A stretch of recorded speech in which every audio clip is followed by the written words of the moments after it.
Muy buenas tardes, buenos días, buenas tardes. Mi nombre es Fernando Chávez Rivas y pertenezco al Departamento de Física de la Escuela Superior de Física y Matemáticas del Instituto Politécnico Nacional.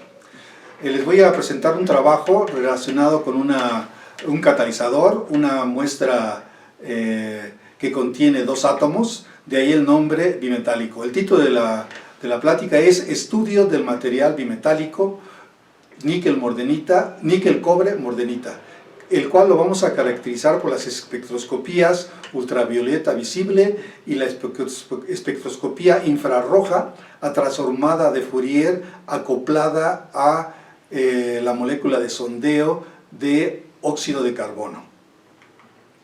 Comenzamos con la síntesis de las muestras. La muestra inicial o de referencia es la zeolita mordenita con razón molar de óxido de silicio de 13 y que la proporciona la compañía japonesa Zeolite International. Esta zeolita la usamos para intercambiar los átomos de níquel y de cobre, y el intercambio lo hacemos con soluciones acuosas de nitratos de níquel, para el caso de níquel-mordenita, y sulfatos de cobre para la zeolita con solamente cobre. El intercambio se realiza a 20 grados centígrados y con un tiempo de intercambio de 12 horas. La muestra bimetálica, la muestra importante bimetálica de este estudio, la sintetizamos colocando simultáneamente soluciones acuosas de níquel y de cobre y de sulfatos de cobre en contacto con nuestra muestra mordenita de referencia, y también el intercambio es el mismo que anteriormente, una duración de 12 horas y una temperatura ambiente de 20 grados centígrados. Para tener una idea de dónde andan estos átomos, tenemos aquí una representación esquemática de un corte transversal de una de las partes cristalinas de estos microcristales de la zeolita. Cada vértice de este enrejado representa un tetraedro de silicio. Tenemos un silicio en cada vértice, enlazados por oxígenos. Entonces tenemos tetraedros en todos estos vértices y se arreglan en una manera tan especial que forman huecos, canales y poros al interior de cada cristal, donde se van a alojar átomos de sodio y de agua, debido a que la presencia de aluminio hace que la estructura o la red quede cargada negativamente. Entonces, para neutralizar esta carga, se lleva a cabo esa neutralización con átomos de sodio y de agua. Con el intercambio, con las sales de nitrato de níquel, sacamos al sodio, parcialmente sacamos al sodio, y tendríamos ahora átomos de níquel en los canales para la muestra de referencia níquel-mordenita. Para la muestra del cobre hacemos lo mismo con el sulfato de cobre, botamos el sodio y tendríamos ahora en la muestra de referencia mordenita tenemos únicamente átomos de cobre 2+, también con un poco de agua y con un poco de sodio. Y por último, la mezcla simultánea de estas dos sales de níquel y de cobre a la misma temperatura y con el mismo tiempo de intercambio nos produce una zeolita bimetálica con átomos de níquel y cobre en sus canales y poros. Para comprobar que efectivamente tenemos una muestra bimetálica, necesitamos las siguientes espectroscopías y también el análisis químico, el análisis elemental del contenido final después del intercambio, fue el de obtener 0.89 de porcentaje atómico de cobres en la muestra cobre-mordenita y de 0.38 de átomos de porcentaje atómico de níquel para la muestra únicamente que contiene níquel-mordenita. Para la muestra bimetálica esos porcentajes atómicos cambiaron a 0.54 y 0.11. Cabe mencionar que la muestra sódica tiene un poquito más de porcentaje atómico intercambiado de sodio. Inicialmente teníamos 1.5 de átomos de sodio. Y aquí tenemos un poquito más de los parámetros de los cuales depende el intercambio. La caracterización espectroscópica ultravioleta visible que nos da las mediciones de la absorción de saltos electrónicos que contiene la muestra, nos da tres bandas. Una banda en 208 nanómetros, que es atribuida a la transferencia de carga de un electrón que brinca de un oxígeno a un cobre. Ese oxígeno puede ser un oxígeno de la red, y el cobre 2+, que se encuentra en sitios intersticiales o catiónicos en los canales de la zeolita. Otra banda importante es este hombro, que se atribuye a cúmulos o pequeños grupos de iones, de átomos de cobre unidos por oxígeno, cúmulos de oxígeno, que nos da una banda en 260 nanómetros. Por último, la banda hidratada o la banda del cobre 2+ hidratado, debido a que este cobre está rodeado por agua, según el modelo de la literatura, y nos dice que este cobre 2+, esta banda pertenece a un cobre 2+ aislado, rodeado de átomos de moléculas de agua.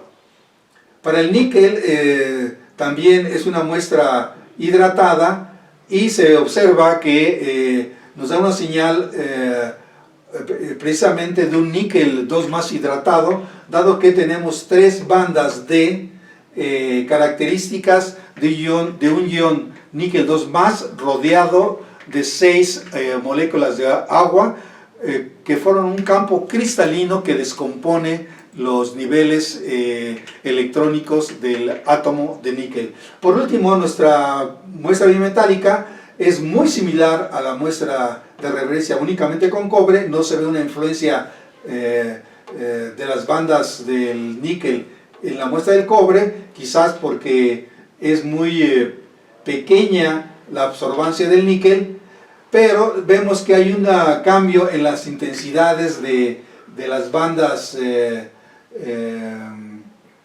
de transferencia de carga y cúmulos, lo que hace que se vea indirectamente la presencia de níquel en la muestra bimetálica.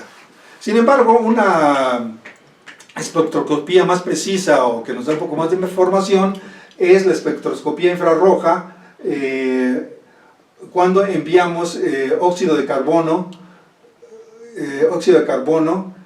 y estos óxidos de carbono, llamados carbonilos, se pegan o se adhieren a los iones en el caso de la muestra de níquel morenita, a los iones 2+.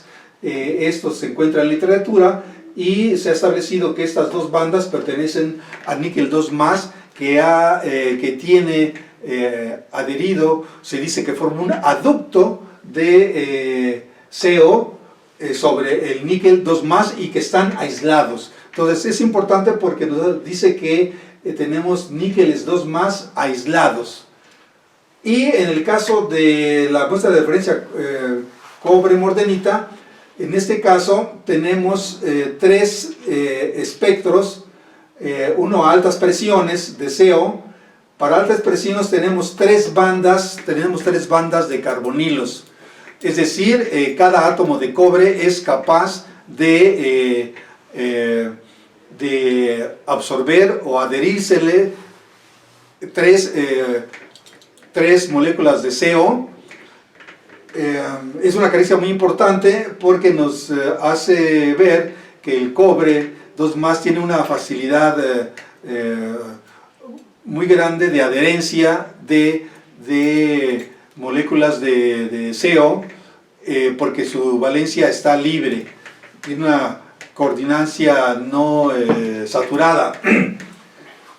Cuando se baja la presión del CO, pasa de un tricarbonilo a un dicarbonilo, que es el diagrama en rojo. Tenemos ahora dos bandas para dos dicarbonilos, debido a que la presión del CO ha disminuido. Por último, cuando la presión es extremadamente baja y hemos sacado todo el gas CO que rodea la muestra, únicamente observamos monocarbonilos en una posición diferente a las anteriores, y está señalada por la línea en verde. Para la muestra bimetálica, que es la que nos interesa, resulta que es muy similar al del cobre solo, al igual que vimos que en el caso de la espectroscopía ultravioleta visible. Aquí también las intensidades de estas tres bandas son menores, pero resulta que en la región de los carboniles adheridos al níquel 2+, hay un cambio. Aquí está completamente plano y aquí hay una contribución que posiblemente provenga del níquel 2+, y nos quiere decir que en la muestra bimetálica tenemos átomos aislados capaces de poder acoplarse a moléculas contaminantes atmosféricas, y que es muy probable que este catalizador o este material tenga una eficiencia mayor para poder descomponer o eliminar contaminantes atmosféricos del tipo óxidos de nitrógeno o óxidos de carbono. Las conclusiones: tenemos que hicimos una síntesis de un material bimetálico por intercambio iónico a temperatura de ambiente desde mi punto de vista, muy exitoso, el cual se refleja por medio de los resultados que nos dieron las espectroscopías UV-Vis, donde nos muestran complejos hidratados principalmente de níquel y cobre en las muestras monometálicas, y también existen estos complejos hidratados de cobre en la muestra bimetálica. Y la espectroscopía transformada de Fourier en el infrarrojo acoplada a CO nos muestra también la presencia de cationes aislados níquel 2+, y la presencia de iones aislados cobre 1+.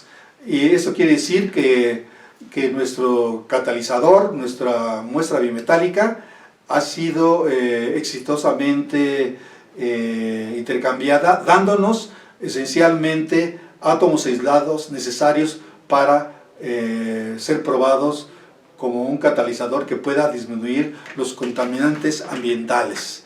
Muchas gracias por su atención.